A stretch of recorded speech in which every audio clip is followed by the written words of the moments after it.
پنجاب سے سینٹ کے انتخابات کا مرحلہ مکمل ہو گیا۔ مسلم لیگ نون پنجاب سے 12 میں سے 9 نشستیں حاصل کر کے سینٹ میں اکثریتی جماعت بن گئی ہے، جبکہ جنرل نشستوں پر 4، 2 ٹیکنوکریٹ، 2 خواتین، 1 اقلیتی نشست نون لیگ کو حاصل ہوئی۔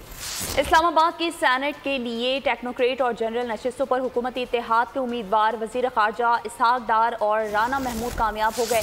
پی پی سندھ سے سینٹ کی 10 نشستوں پر کامیاب آزاد امیدوار وافڈا پیپلز پارٹی اور ایم کیو ایم کے ووٹ کی بدولت سینٹ کی نشست پر کامیاب ہو گئے۔ مسلم لیگ نون پنجاب سے سینٹ میں اکثریتی جماعت بن گئی۔ سینٹ کی 12 میں سے 9 نشستیں حاصل کر لیں۔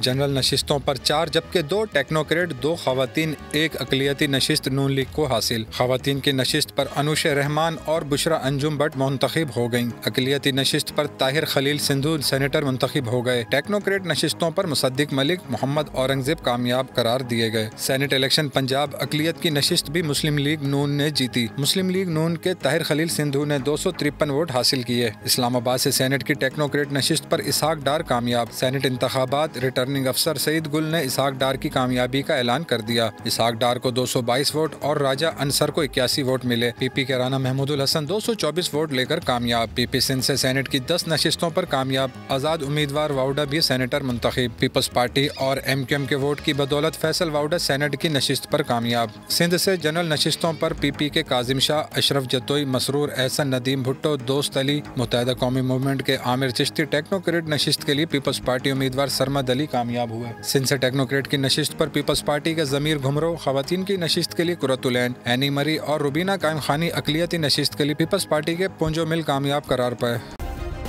سبسکرائب کریں اور بیل دبائیں تاکہ کوئی خبر رہ نہ جائے۔